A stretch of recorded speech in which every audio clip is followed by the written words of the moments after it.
Bonsoir. Nous sommes jeudi et cette journée est consacrée, ou cette soirée, vous préférez, c'est la soirée du jeudi, en tout cas est consacrée à notre décryptage. Comme tous les jeudis, il sera ce décryptage en compagnie de nos spécialistes, André Bois, Alain Toussaint et Élisée Bolougbe, qui seront en ma compagnie pour passer au crible l'essentiel de l'actualité de cette semaine. Nous traiterons entre autres du difficile choix du président Ouattara entre Adama Bictogo, Patrick Achi pour diriger le RHDP, de l'état des lieux des stades de football dans notre pays et de l'orientation des nouveaux bacheliers. Analyse pertinente et débat constructif. Ce qu'il faut retenir de l'actualité, c'est dans le Live Talk. Bienvenue.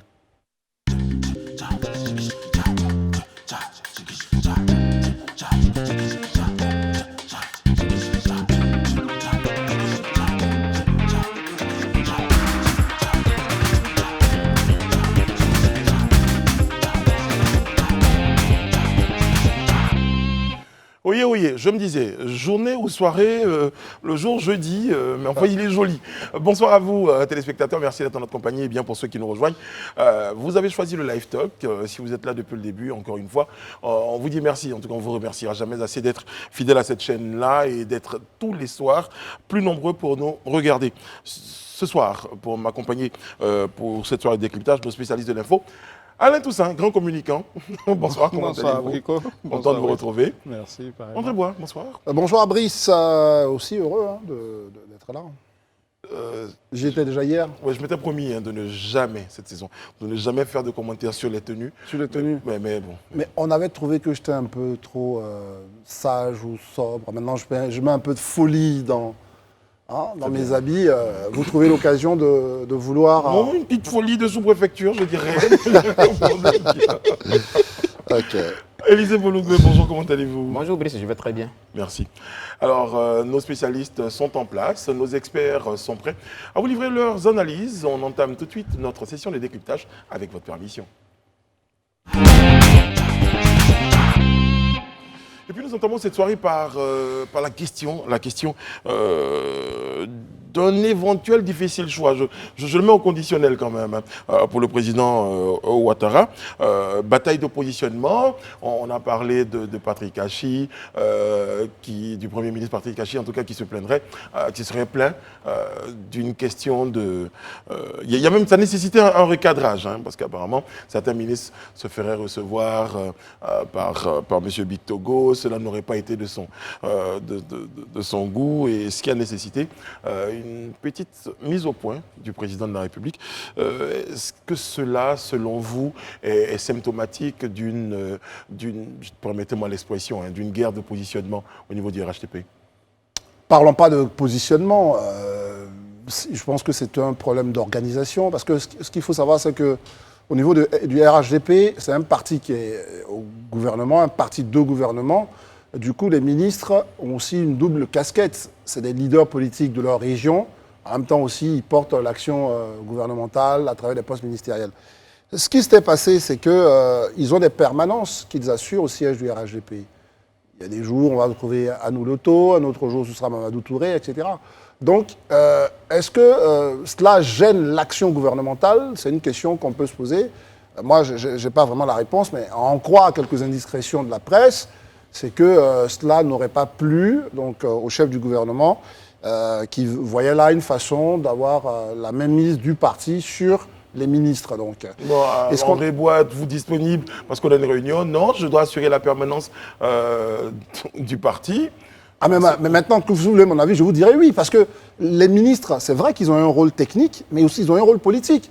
Vous savez bien que tous les militants qui se sont battus pour que les partis arrivent au pouvoir attendent aussi, justement, le contact avec les dirigeants. Donc ça aussi, en fait, de toute façon, c'est une vraie problématique pour eux. Il faut qu'on sache, est-ce qu'on le fait au détriment de Patrick Achi ou à l'avantage de Bictogo ou à l'inverse? Mais enfin, en tous les cas, une chose est sûre, il faut absolument que les ministres soient au contact du parti. Sinon, à un certain moment, pour le renouvellement même des mandats, ça va être compliqué.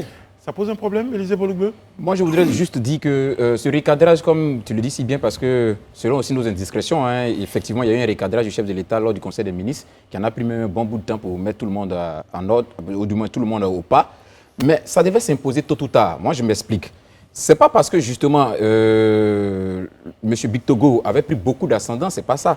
Mais je pense que ça devait tôt ou tard se poser ce problème-là qui allait envoyer le recadrage pour la simple et unique raison que le parti avait besoin d'être restructuré. Ne perdons pas de vue qu'aujourd'hui, à l'état actuel des choses, le RHDP n'a plus de directoire.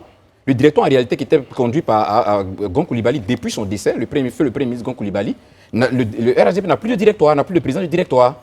Et il y a plusieurs autres qui sont partis du parti, comme par exemple Mabri, qui était aussi membre du directoire, qui est parti. Donc, le parti même nécessitait une restructuration en interne.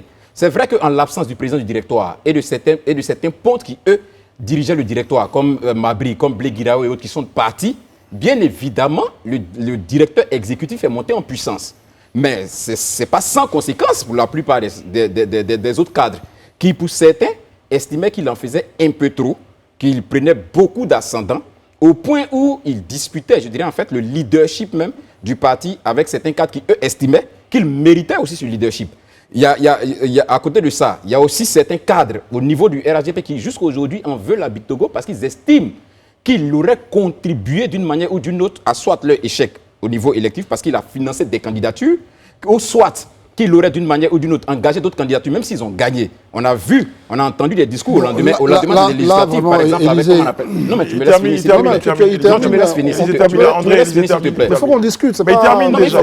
Tu vas me ça fait un moment. On a encore la bande audio en tête du ministre Sanogo qui vertement accusait M. Bictogo d'avoir torpillé à Waninou. On a encore ça.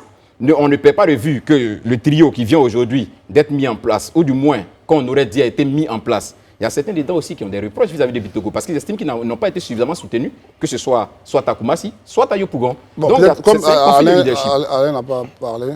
Non, mais je peux vous laisser débattre. Bah oui, allez-y, André, vous souhaitiez tout à l'heure intervenir. C'est très passionnant. Oui, ça va pourquoi Pourquoi vous n'êtes pas d'accord avec Élisée sur Oui, non, je ne suis pas d'accord parce qu'on va chercher loin des choses qui ne me semblent pas correspondre à la situation. Vous avez l'impression que c'est un film que monsieur... Oui, voilà, il est allé chercher des choses. Bon, ça peut être... Il peut avoir un lien, mais je ne pense pas que ce soit ça aujourd'hui.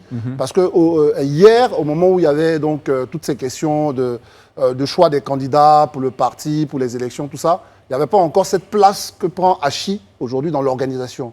Donc aujourd'hui, c'est un vrai problème qui est lié au fait qu'il y a quelqu'un qui est Premier ministre, qui est censé être quand même le chef de la majorité.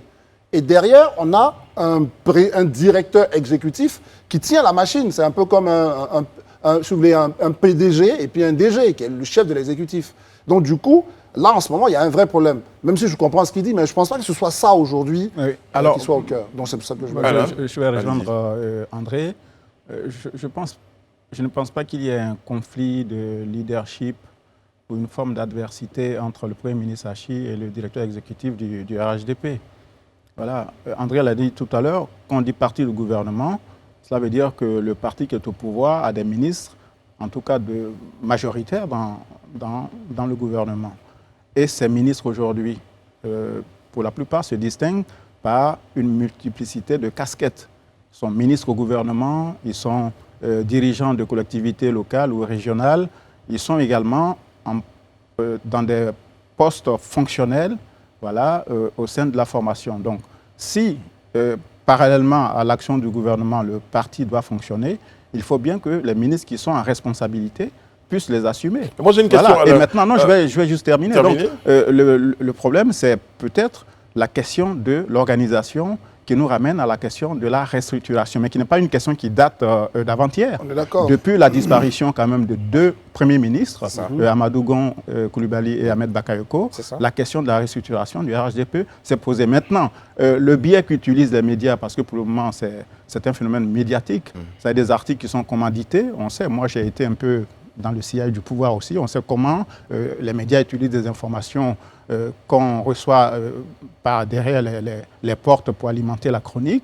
Je pense quand même que le vrai problème, c'est comment le RHDP aujourd'hui peut faire face à l'opposition qui est en train de s'organiser. On voit le PDCI, on voit le FPI, on voit l'UDPCI et d'autres organisations, Simone Gbagbo qui est en embuscade, qui peut-être rejoindra la nouvelle formation du président Gbagbo ou trouvera elle-même son propre chemin. Donc c'est un parti qui, après 2 victoires électorales, à la présidentielle et aux législatives, est un peu à la croisée des chemins. Aussi étrange que cela puisse paraître. Poser un téléspectateur, finalement, quand on parle d'organisation, quand on parlait de cette question de positionnement, la fonction gouvernement prime sur la fonction parti. Oui, mais Évidemment, parce que le gouvernement, il est au service de tous. Mais quand on est ministre et qu'on est à la fois face à des responsabilités au gouvernement et puis on accepte d'avoir des responsabilités dans le parti, là, il y a un arbitrage à faire. La solution la meilleure, c'est laquelle?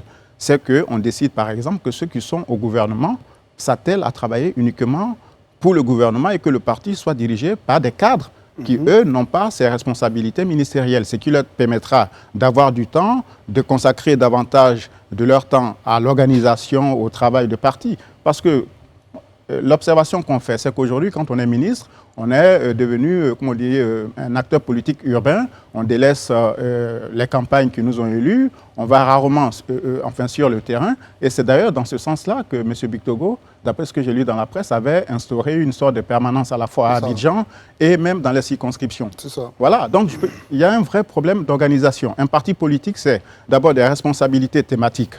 Je suis responsable de l'enseignement ou du sport. Et puis, il y a des responsabilités fonctionnelles. Je suis secrétaire exécutif, je suis directeur exécutif, je suis secrétaire général. Je travaille comme un agent, comme un fonctionnaire, comme le Parti socialiste. Quand Lionel Jospin était premier secrétaire du Parti socialiste, lorsqu'il a rejoint, lorsqu'il a dirigé le gouvernement, il a dû quand même céder ses responsabilités à d'autres personnes qui, elles, sont au contact des militants au quotidien. À François Hollande. Et ce que j'observe aussi, c'est que quand même, le directeur exécutif du RHDP, je l'ai dit tout à l'heure, il y a quand même eu 2 séquences électorales qu'il a remportées.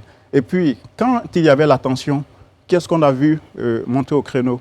Il s'est quand même présenté comme le défenseur du président Ouattara durant la séquence de la crise du 3e mandat. Donc, dire aujourd'hui qu'on se débarrasse d'un allié ou d'un partenaire, d'un soldat comme M. Bictogo, je pense que cela relève quand même un peu d'une vue de l'esprit et qu'il y a beaucoup de supputations. Le vrai problème, c'est que le RHDP, face à l'opposition, doit aujourd'hui s'organiser. Mais est-ce que cela passe par... Est-ce que le RHDP a besoin de ça en ce moment? Est-ce que je vais dire... De quoi? De se restructurer? De restructuration, ce mouvement-là, oui. Mais bien sûr que oui, il a besoin de se restructurer, il faut se restructurer, mais ce n'est pas nouveau. Je dis, ça fait des semaines qu'on en parle. Que c'est une machine en ordre de bataille. C'est ça. Et quand on parle de restructuration, on se pose la question, est-ce que c'est... Non, mais tous les partis ont besoin de se restructurer. On l'a dit tout à l'heure. Il y a eu des disparitions, des décès de personnalités. Et ce parti, comme d'autres d'ailleurs, ce parti a besoin aussi de se réorganiser. Élisée et ensuite André. D'accord. Moi, je pense que ce parti, effectivement, a besoin de se restructurer. Il devait tôt ou tard arriver à ça. Comme je l'ai dit, il ne faut pas qu'on perde de vue une chose. Tant que le Premier ministre occupait les fonctions de président du directoire, on ne se retrouvait pas face à une telle situation. Aujourd'hui, on est face à cette situation parce que le Premier ministre n'est pas le responsable du directoire. Et aujourd'hui, quand vous posez la question de savoir... Est-ce qu'aujourd'hui, on a besoin de ça? Le parti a besoin de ça. Mais il faut regarder la configuration.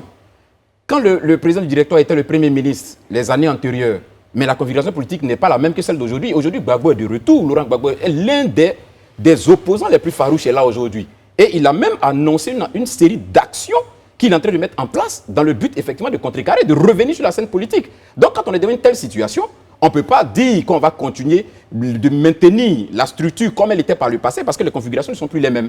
Donc aujourd'hui, le parti estime qu'il a besoin de se restructurer pour être à la hauteur du challenge qui se pose à lui maintenant. Mais je ne sais pas si... Juste d'un mot, mais à l'époque du Premier ministre Gon Coulibaly, qui dirigeait le directoire, il y avait quand même la passerelle directe avec le chef de l'État. Et il travaillait directement avec M. Bictogo, qui était déjà directeur exécutif. C'est ça. Donc, le dispositif en lui-même n'a pas changé. Mais il faut aussi préciser que très souvent, les partis du gouvernement sont face à un problème qui est courant à d'autres organisations politiques. C'est que quand on accède à des fonctions de responsabilité dans un gouvernement, les personnes qui sont nommées s'engossent dans ces responsabilités au détriment de la formation politique. Voilà. Donc, ce que j'avais pu comprendre, Alain et André et Élisée, c'est qu'à un moment donné, le Premier ministre disait, et son message, à mon sens, était celui-ci, je veux bien que vous ayez vos responsabilités dans votre parti, mais moi j'ai besoin de vous pour pouvoir travailler au gouvernement. Oui, mais Brice, il appartient au Premier ministre Hachi, pour lequel j'ai beaucoup d'amitié et de respect, d'imprimer. C'est à lui d'imprimer son rythme. C'est à lui de dégager la vision, l'orientation conformément à la feuille de route que le président de la République lui a donnée. On ne peut pas reprocher à des ministres d'être au contact d'un responsable de parti politique. Mais pas qu'au contact. Pas qu'au contact. Oui, mais de travailler. Brice, sur ça, quand même, il faut qu'on nous donne, faut que nous-mêmes nous interrogions sur la mesure. Parce que l'idée, c'est pas de dire que tous les matins, quand le ministre se lève, il est au siège du parti non plus. C'est ça. C'est-à-dire que, est-ce qu'à un certain moment, au niveau du Premier ministre, ou en tout cas de ceux qui portent vraiment cette idée, c'est qu'on peut accepter qu'un ministre, il y a des après-midi où il ne sera pas au ministère, il sera au parti. Enfin, c'est comme quand on est député. Voilà, mais la question ne devrait même pas se poser. Voilà, ça ne devrait même pas se poser. On tient une permanence. Moi, je le dis sur ce qu'il disait tout à l'heure. Selon vous, expliquerait... oui, mais nous, on va continuer de faire notre analyse politique, mais une chose est sûre, c'est qu'avant, quand il y avait le directoire, parce que le RHDP avait été un parti qui était censé récupérer d'autres différents exécutifs. Et il fallait quelqu'un pour coiffer. Donc, dans le directoire, Madougou était le président, mais dans le directoire, il y avait Mabri, comme il a dit tout à l'heure. Donc, je veux dire, on est d'accord que la configuration a changé. Mais là, ils sont maintenant dans un parti unique. Et le chef du parti, c'est Alassane Ouattara. Et celui qui tient la machine, c'est Big Togo. Maintenant, il y a un Premier ministre.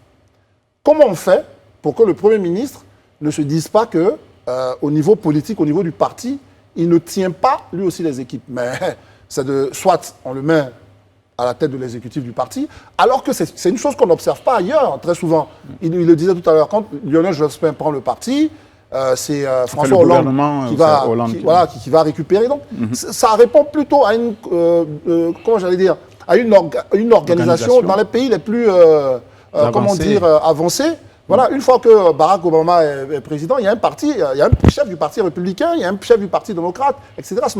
Donc, moi, je suis étonné même qu'on pose cette question, alors qu'il suffit que c'est des hommes politiques, il faut qu'ils s'entendent pour que chacun connaisse ses plates-bandes. Et puis, je pense qu'il y a sans doute besoin de clarté dans la relation entre le chef du gouvernement et les ministres, parce que le week-end dernier à San Pedro, il a déclaré qu'il ne souhaitait pas que les ministres le suivent sur le terrain. Et que ce qui est d'ailleurs juste comme observation de sa part, ils ne sont pas obligés d'aller partout.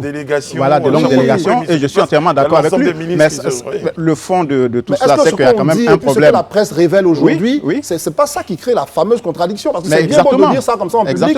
Et derrière, on va dire que moi, je suis allé inaugurer le truc et je n'ai pas vu un ministre qui était là. Je n'ai pas vu machin. C'est ça aussi. Nos hommes politiques ne sont pas souvent vrais. Il faut qu'on dise des choses franchement. Les ministres ne sont pas obligés de prendre gyrophare et aller accueillir le Premier ministre à l'aéroport, où c'est pas tout le monde qui doit aller accueillir le président, on peut envoyer juste un ministre d'État, bon voilà. Mais c'est ça aussi la réalité de nos pays. Le message que je retiens de la déclaration du président en Conseil des ministres la semaine dernière, c'est lorsqu'il demande aux ministres de travailler, et je déconnecte cela du fait que ces ministres sont plus enclins à aller consulter. Mais c'est bien ce que je dis, c'est ça, exactement. Ils ont besoin d'être présents ils doivent travailler bien l'action gouvernementale. Oui, et moi, j'irais plus loin pour dire qu'ils ne devraient même pas déconnecter, parce qu'en fait, ça veut juste dire que ce qu'on leur demande, c'est les résultats. C'est tout. C'est pas de savoir est-ce qu'à un certain moment, ils étaient chez Big Togo. On s'en fout, permettez-moi l'expression. Ce qu'on demande, c'est qu'à un certain moment, est-ce que les chantiers sur lesquels vous êtes au niveau du ministre, ça fonctionne. Il faut qu'ils soient efficaces. C'est le rôle du Premier ministre. Exactement. C'est tout. Et moi, je me suis dit, effectivement, dans la levée de bouclier du Premier ministre, il y avait ce message-là qui souhaitait passer pour dire, bon, j'ai besoin de vos gouvernements, j'ai besoin que vous travailliez. Point. On va aborder un autre point, messieurs, avec votre permission, et bien celui-là, concernant, il est concernant donc la question du sport. Et la nouvelle est tombée comme un coup près cette semaine, c'est la non-conformité des stades ivoiriens. Le dernier en date, c'est le stade de Yamoussoukro, qui devait donc abriter une rencontre. Et la délégation de la CAF a estimé que ce stade n'étant pas aux normes, eh bien, les MAC de la Côte d'Ivoire, on l'a appris, se joueraient désormais au Bénin. Voilà. Bon, c'est pas que le stade de Yamoussoukro n'est pas valable ou machin, c'est que il n'était pas aux normes. Non. J'allais dire même, vous allez comprendre ce que je veux dire. C'est pas qu'il n'est pas aux normes en tant que tel, mais c'est qu'il n'est pas prêt. C'est tout. C'est-à-dire c'est un stade qui est en train d'être... oui, les travaux sont en cours. Les travaux sont en cours pour, comment vous appelez, pour la CAN 2023. Mais en même temps, ça nous permet de dire une chose, et on l'a déjà répété ici, quelle est notre capacité d'anticipation? Je garde la question, André. Quelle est notre capacité d'anticipation? On marque une pause, on se retrouve juste derrière.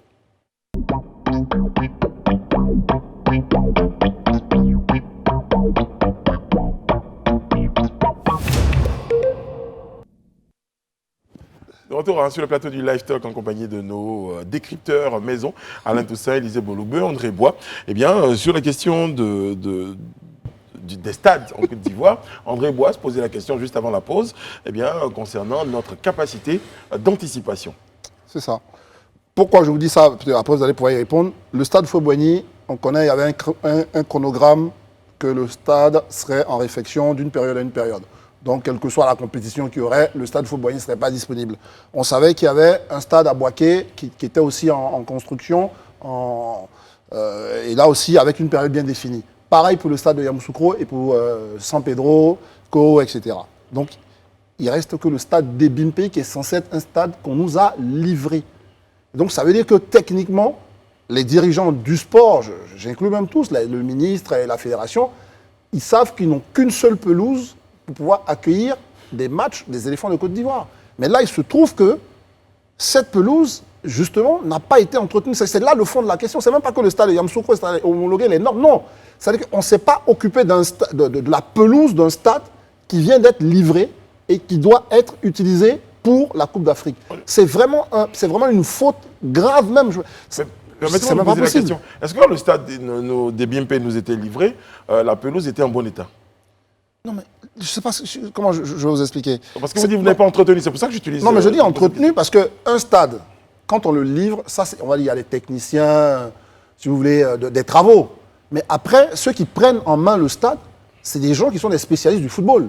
Ils viennent, ils regardent, ils connaissent les niveaux de gazon pour que le ballon puisse bien rouler, ils connaissent l'entretien, les niveaux d'eau. C'est des vrais spécialistes. Vous savez, dans tous ces grands clubs, pas des clubs professionnels, la preuve, c'est un qu'ils ont ramené, qui a tondu la pelouse, parce qu'elle était toute verte, elle était toute belle, verte même, mais c'était trop haut. Et c'est suite à son travail, il a tondu la pelouse, et on s'est retrouvés avec... Non, là, ne faites pas ça, les amis. Ne faites pas ça. Oui. Donc, une fois, oui, Élisée. Voilà, pour renchérir après ce que André a dit, vous voyez souvent, ça arrive, il y a des expressions comme ça qui permettent de nous lâcher. Mais ce que je veux juste dire, c'est que l'inauguration de ce stade, si vous vous rappelez bien, on avait assisté au match ASEC Africa, sur ce stade-là. Oui. Et on avait assisté à un très beau match. Franchement, on avait assisté à un très beau match. Peut-être que la pelouse qui avait été mise en son temps était une pelouse temporaire. Mais je ne pense pas que ceux qui ont livré le stade n'ont pas donné cette information. C'est ce que je dis. Non, Élisée, on sourit depuis parce que quand on parle de la pelouse, une pelouse temporaire. Non, mais je t'explique. Non, c'est juste une parenthèse, Élisée. Permets qu'on te coupe juste là. Ça ne pouvait pas être une pelouse. Non, je te relance là-dessus. Ça ne pouvait pas être une pelouse temporaire simplement parce que ça a été livré. Élisée, terminé. Mais est-ce que vous savez qu'en Europe, en Occident, on peut finir des matchs et puis on peut enlever la pelouse? Mais bien sûr. Voilà, mais qu'est-ce qui vous dit que ce n'était pas dans cette configuration qu'on était? On ne sait pas. C'est pourquoi je dis que ça peut certainement être une pelouse temporaire. Ça peut certainement être une pelouse temporaire. Mais quand on sait, comme je le dis ici, d'aventure, ceux qui ont fait le travail ont dû donner ces informations, c'est qu'il y a eu, comme André le disait, un problème d'anticipation. Je l'ai dit ici il y a quelques semaines en arrière. Quand on joue un match contre Madagascar en novembre, quand on vient jouer un match contre Éthiopie, en mars, quand on joue un match amical en mai contre le Burkina, alors que déjà nous tous, nous-mêmes qui ne sommes pas des spécialistes de pelouse, avons déjà commencé à décrier la pelouse, parce que même les athlètes avaient du mal à être sur la pelouse. Alors que nous savons que nous n'avons aucun stade prêt, parce que tous nos matchs, puisque les qualifications pour le mondial et autres, c'est un programme qui est établi depuis belle lurette. Ce n'est pas un programme qui surprend les fédérations. Je finis, André, Brice, s'il te plaît. Et là, on se rend compte aujourd'hui... Il va falloir finir un moment encore. Oui, je vais finir. On se rend compte aujourd'hui qu'aucun de nos stades n'est praticable. Je dis bien, aucun de nos stades n'est praticable.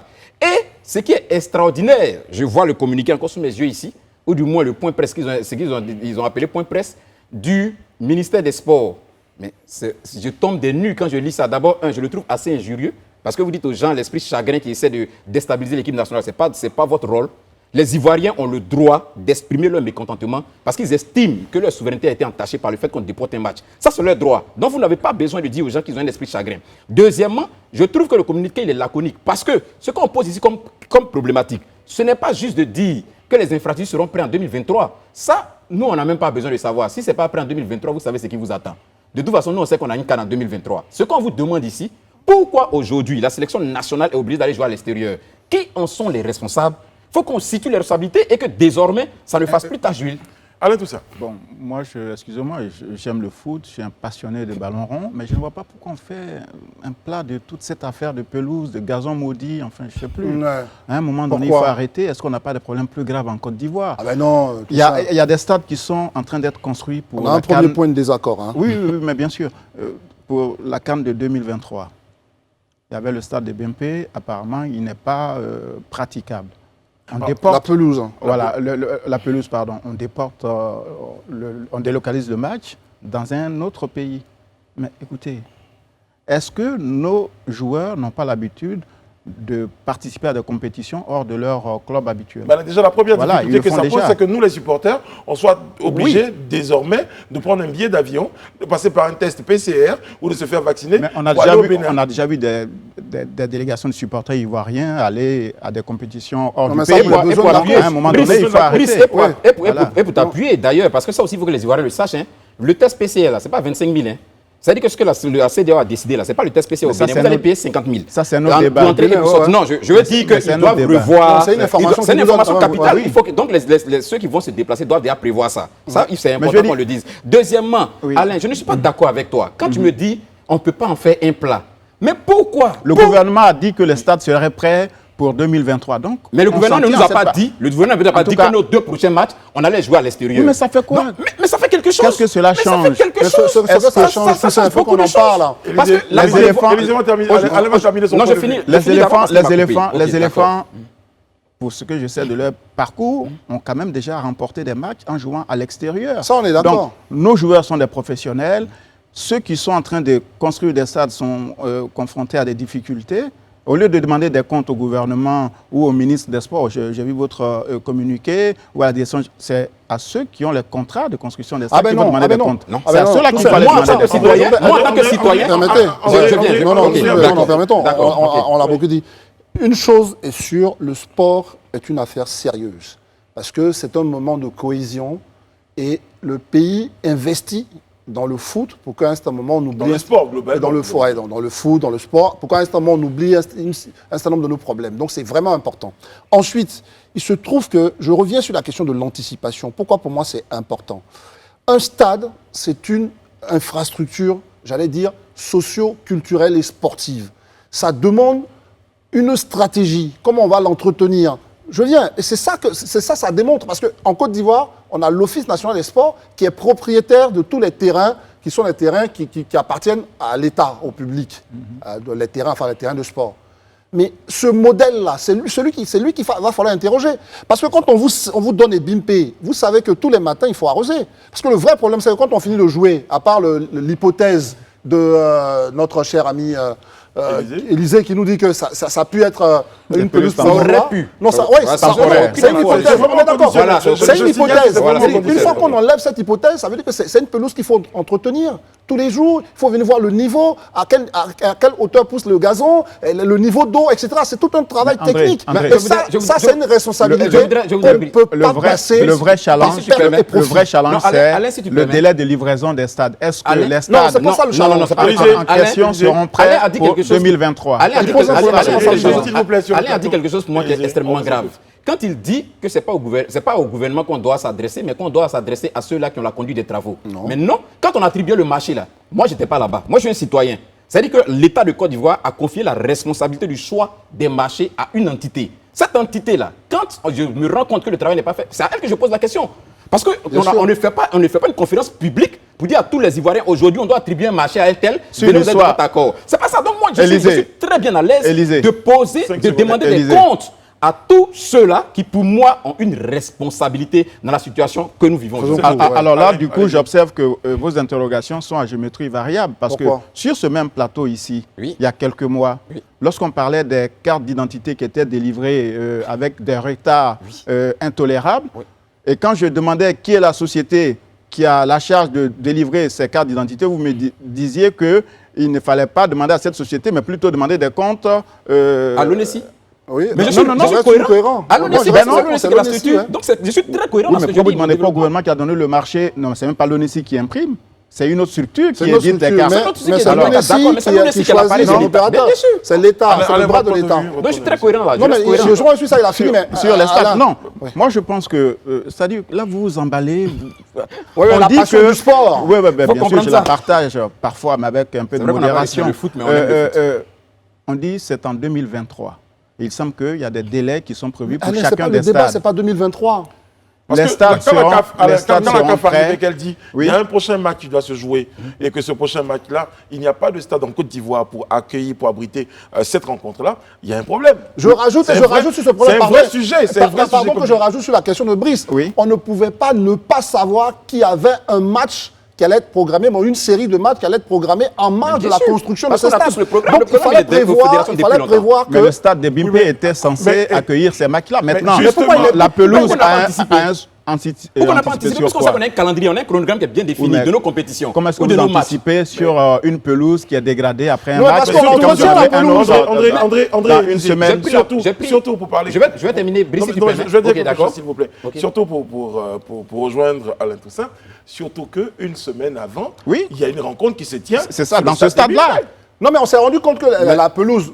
pour, attendez, les gars, finissons, pardon. Vous n'allez pas me dire qu'en une semaine, ça s'est dégradé au point Mais que c'est ça. le stade Mais soit bien sûr, conforme la- et non conforme en non, une semaine. c'est pas un- C'est pour ça qu'on vous parle de... C'est pas une question de... Je veux dire, C'est pas une question de stade Le dernier non match conforme. avec- Mais on anticipe Mais comment sur une attendez, pelouse les qui amis, se dégrade. D'accord, c'est pas une question de stade non conforme, Brice, il faut qu'on soit clair. C'est la pelouse. Pour Yamoussoukro et autres, c'est un autre débat parce que c'est un stade qui est en construction. Mais Yamoussoukro, on parle de vestiaires à changer. Voilà, on c'est ça. investit Sur- des millions. sur- Mais sur- c'est pas ça le non, problème. Le stade. Oui, c'est le Non, stade. mais je dis, sur parlez les de pelouse. BMP, Oui. non. Mais vous faites comment pour anticiper sur une pelouse qui n'est pas Mais praticable une semaine après un match attends, que non, la pelouse va laissez-moi accueillir? répondre à un moment. Mais allez-y, Je vous André. dis juste que le championnat de France, le championnat de la Ligue des Champions s'arrête en juin. C'est ça. Et en juin, ils nous reviennent sur le stade, que ce soit le Paris Saint-Germain, Manchester, qui vous voulez, ils reviennent en août, ils reviennent 3 mois plus tard. Excusez-moi, s'ils n'entretenaient pas, s'ils n'anticipaient pas, c'est sûr qu'on ne pouvait pas jouer en août. Parce que la taille des herbes serait comme ça. Mais voilà, c'est ça. Mais Le André, vrai problème, André, je voudrais même renchérir. le vrai même pour problème, te c'est dire. ça. Non, moi, j'ai pris la peine, s'il vous plaît, de taper sur Google pour voir combien de temps on a besoin pour une pelouse. Et j'ai vu sur Google que pour le sémi, c'est-à-dire que les gazons qu'on plante, on a besoin d'une année pour que ces gazons-là soient au niveau de permettre aux athlètes de pouvoir exercer. Mais il y a ce qu'ils ont appelé des déposes, c'est-à-dire C'est ça. des pelouses qu'on dépose. Et pour ça, on a besoin de 2 à 3 semaines. Vous dites tout à l'heure que le match, ça fait une semaine. Ça fait une semaine, ça fait un peu plus de 3 semaines. On est en train d'aller dans un mois que le match a eu lieu. Mais et je me rappelle très bien que le jour du match, quand on a fini, Tout le la monde présidente s'est- du comité de Ouais. normalisation, Merci de lorsque rappeler les gens ça. ont commencé à fustiger notre pelouse, a dit quoi? Dans les semaines à venir, nous Dès allons y demain. travailler pour même mettre... pas semaine, on dit dès demain. Nous allons travailler pour mettre cette pelouse Mais qui vous en a dit que état. ce il y a travail des n'a pas fautes. été fait? Mais pourquoi aujourd'hui on se retrouve dans une telle situation? Mais écoutez, Oui, c'est toujours Antonio, à facile l'expérience d'Élysée, qui est d'accuser. devenu un grand jardinier depuis un moment. Oui, Mais bah, bien sûr, ça, j'en avais besoin. il a allé Mais jouer en j'en Allemagne. avais besoin, j'en avais besoin. Non, ça c'est vrai que c'est le foot, ça nous passionne, on peut peut-être en rire, mais vraiment, moi je pense que l'enseignement qu'on tire là, c'est toujours la défaillance qu'on a à entretenir nos infrastructures. Ça, c'est un gros débat qu'on peut avoir. On peut se poser la question. On nous livre une infrastructure, on repasser 2 semaines plus tard, 3 mois après l'utilisation, aucune anticipation. Là, de toutes les façons, il doit y avoir une société du stade et Bimpe. Parce qu'il y a une société du Stade de France, on organise des concerts, ça génère des revenus, etc. C'est à ça qu'il faut penser. La préoccupation- Vous remettez les choses pour finir, vous remettez un terrain à l'ONS, mais ils sont bien gentils, je les aime bien, mais ils n'ont pas la technicité, c'est plus possible. On est dans un autre monde. Les stades doivent être vraiment des lieux de culture et donc on doit les entretenir différemment et ça c'est important. Bah oui, des stades, des lieux de culture, donc on peut dire, pour jouer au foot ou pour les concerts. Mais bien sûr, et Très ça bien. génère des revenus pour pouvoir entretenir des pelouses, etc. Très bien. Et des conseils qui abîment les pelouses. Non, parce que justement, Merci. Élisée l'a dit tout à l'heure. Si. Pardon. Et Élisée l'a dit tout à l'heure. Vous emportez votre... Ouais, mais c'est vrai. micro, vous oui. savez, C'est la passion du foot. la C'est passion ça. du foot. Et Élisée l'a dit tout à l'heure. Vous savez, comment on peut comprendre que... Bon, malgré- vous avez- Après, on va voir tout ça. Comment on peut comprendre que malgré toutes les techniques qui existent, on soit si largué? Répondez à la question. Mais ce sont des problèmes qui arrivent. On a déjà observé lors de journées de Champions League qu'il y avait même des pelouses qui étaient impraticables. On a déjà vu ça en Europe. Donc, à un moment donné, il faut un peu, comme on dit, mettre balle à terre. Vous voulez prendre être- l'exception pour en faire une règle générale. Mais je parle pas Regardez d'exception. Regardez les Champions Non. League en Europe. Quand vous regardez combien de stades sont en état piteux, Non, ne prenons pas une exception pour en faire une règle. Aujourd'hui, nous estimons qu'il y a nécessité de situer les responsabilités. Les Ivoiriens s'interrogent. Pourquoi elles devraient faire combien de kilomètres, environ près de 2000 kilomètres, pour aller suivre un match des éléphants alors que le match est censé se jouer à Abidjan? Voici la problématique. Ce sont des choses qui peuvent arriver. Ce sont des choses qui peuvent arriver. Il y a des personnes qui sont à la base. L'histoire du fatalisme, les choses qui peuvent arriver. Alors, il estime que vous en faites... Oui, un peu trop. André, un peu trop. Moi, franchement, j'aurais été heureux que vous mettiez autant de passion à parler des infrastructures sanitaires dans ce pays qui ne sont pas très souvent à niveau. Là n'est pas le débat ce non, soir. bon, Là, je suis aussi le passionné. débat, mais sinon, on a eu à discuter sur le système sanitaire et on a vu aussi de la passion. Tout aussi important qui engage la souveraineté de l'État et le respect qu'on doit à notre pays.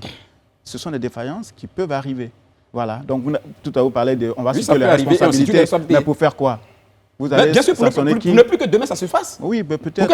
On peut faire une réforme, le ministre des Sports qui parle, on peut faire une réforme, que désormais, l'ONS, par exemple, ça peut être une société à économie mixte ou une société d'État qui est détachée quand même du ministère. C'est une vraie société avec un conseil d'administration qui réfléchit justement sur comment on peut faire des infrastructures sportives de vrais lieux. Vous savez, la billetterie, la question des buvettes autour des stades, il y a tout un sujet. Je crois que la réflexion n'est jamais menée. Mais bien sûr.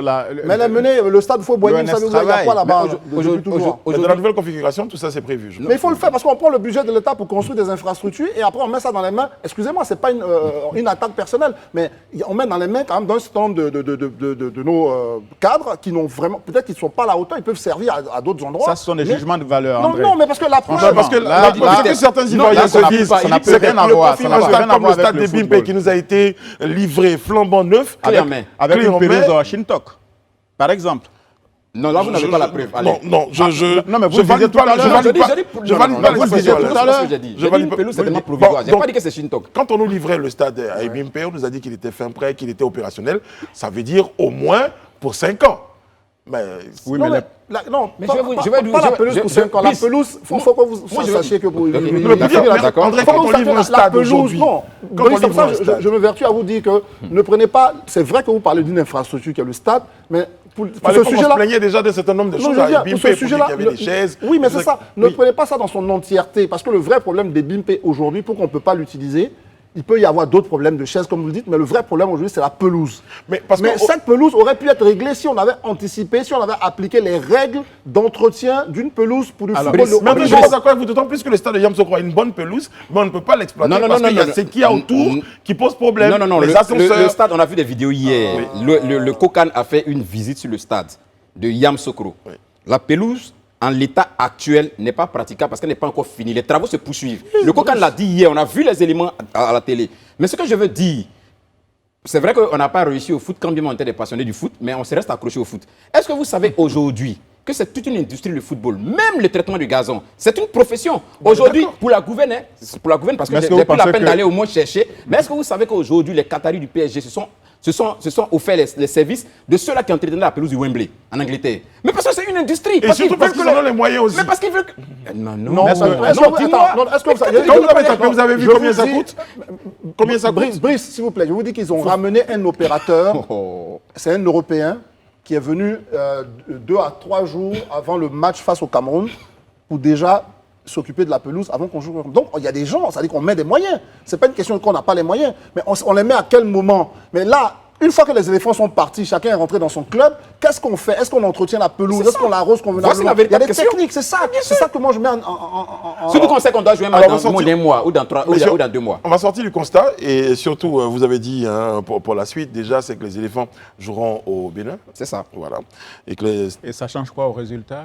Vous pensez qu'on ne peut pas gagner? Ça change beaucoup au résultat parce que le stade des Bimpe est situé, pour ceux qui ne le sauraient pas, est situé dans la commune, aux accablés de la commune d'Abobo et de Agnaman, qui est une commune assez populaire. La plupart des supporters qui ont rempli et bien payé, qui ont poussé notre équipe nationale venaient de ces communes-là. Oui. Donc aujourd'hui, ils ne peuvent pas s'offrir le billet d'avion pour aller au Bénin pour pousser les éléphants.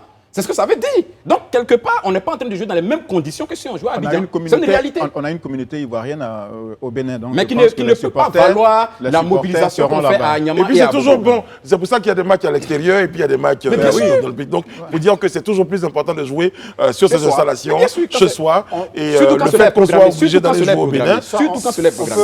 C'est bien un préjudice. Il y a un certain préjudice. Oui, il y a un préjudice. On peut juste compter sur on va dire, la fraternité des Béninois qui viendraient nous soutenir. Ou quelques par exemple, membres du face au Cameroun. CNS, Comité national de supporters, juste peut-être quelques Non, membres je du parle CNS. de ça, j'ai compris, mais je veux dire qu'à part les Ivoiriens qui peuvent se déplacer, on peut compter sur la communauté béninoise elle-même, parce qu'on joue... Par du solidarité coup, ouest-africaine, peut-être. Non, du coup, le terrain du Bénin devient notre terrain de domicile, en fait. C'est ça. Très bien. Donc, c'est pas comme si on jouait contre le Bénin. Donc, eux, s'ils veulent regarder du bon football, ils viendraient, par exemple, soutenir la Et Bon, par après, s'il vous plaît, solidarité messieurs sur le plateau, partagez l'optimisme d'Alain Toussaint qui estime que tout ça n'empêchera pas les éléphants Bien sûr. de remporter cette Bien sûr, Ok. de se C'est qualifier. un bon propos pour terminer. Et de On se marque- qualifier. Mais oui, je suis un bon présentateur. On marque une pause et à tout à l'heure. Bien sûr.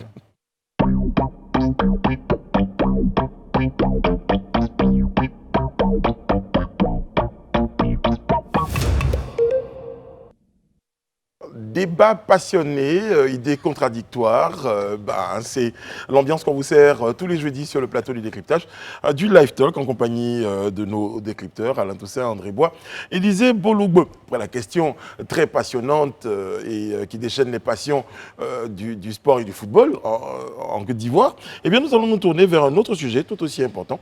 Je crois que ça va faire plaisir à Alain Toussaint. Bien sûr. J'estimais qu'on en faisait, on faisait tout un plat pour du foot. Eh bien celui-là concerne l'éducation nationale, l'enseignement supérieur précisément. Et c'est la question de l'orientation des bacheliers 2021 qui semble poser problème, André Bois, en plantant des décor. Ouais, planter le décor, c'est que la Côte d'Ivoire donc dispose de à peu près 60 000 bacheliers. Et il semblerait que pour leur orientation, il y a deux, si vous voulez, il y a deux façons de les orienter, hein. Ils émettent un choix. Ils disent, nous, on veut aller dans telle structure. En général, on demande plutôt à aller dans les structures publiques parce que c'est moins cher.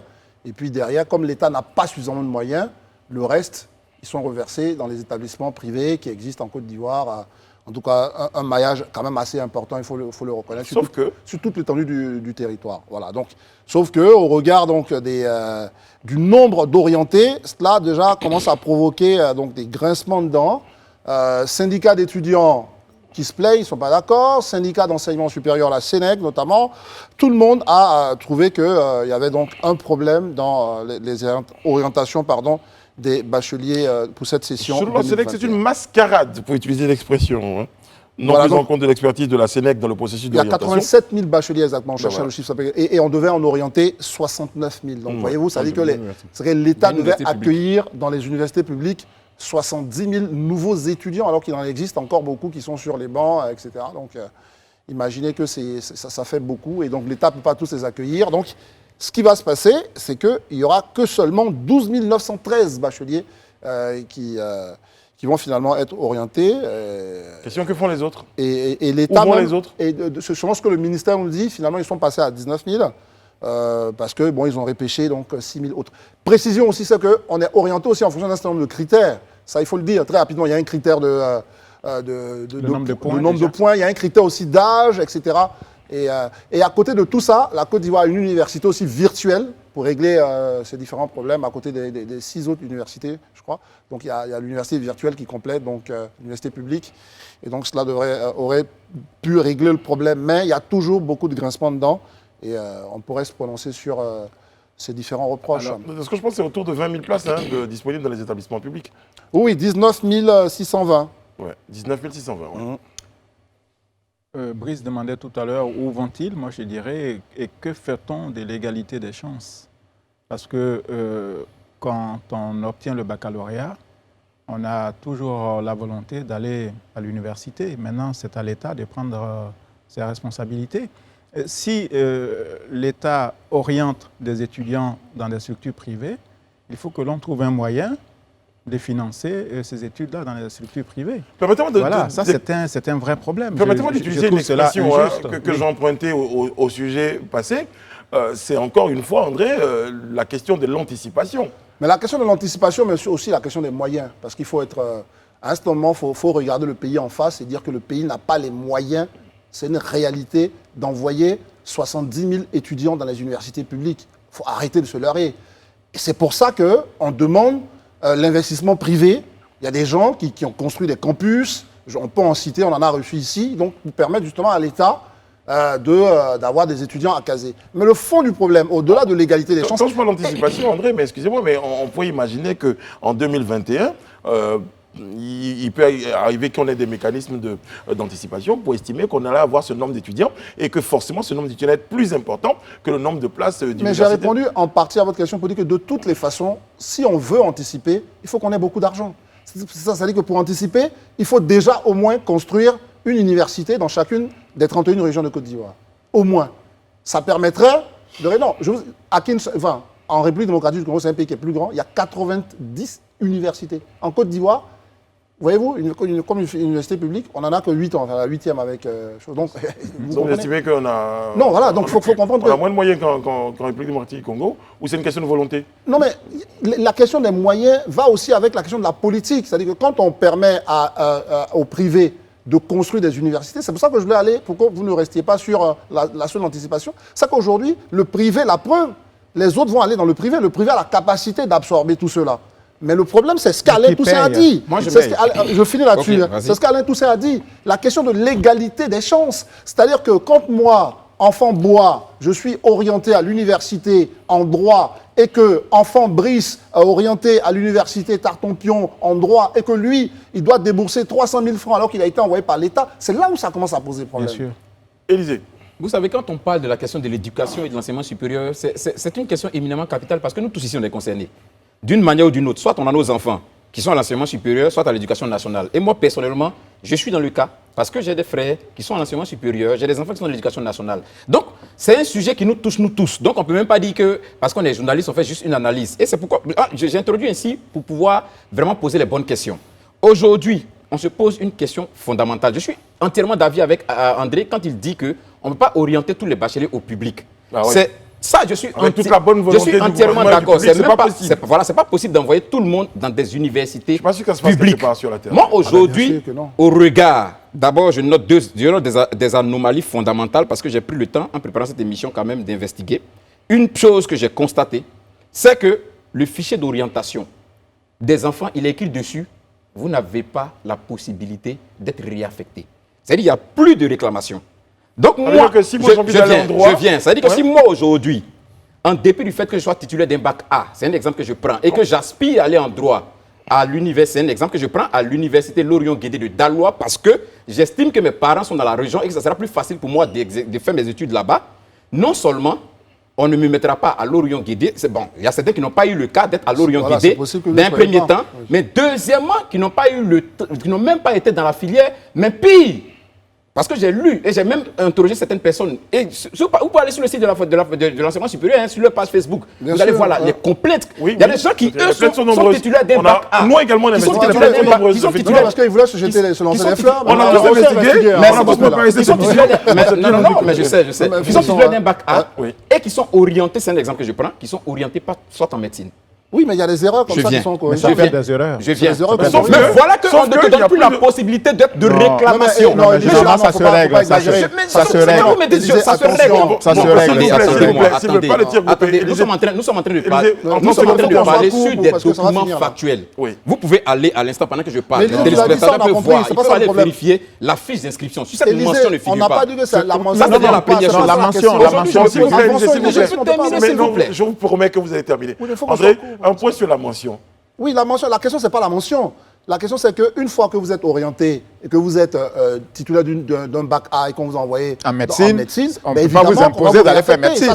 C'est une évidence. Et pour être au moins dans l'enseignement supérieur. Mais vous êtes en train de faire des supputations. Vous dites que c'est une évidence. Alors que le document du ministère de l'enseignement supérieur est précis là-dessus. Oui, mais s'il s'agit d'erreur. S'il s'agit d'erreur. Là, il s'agit manifestement d'une erreur. Bien sûr. Non, ça, ce n'est même pas une supputation.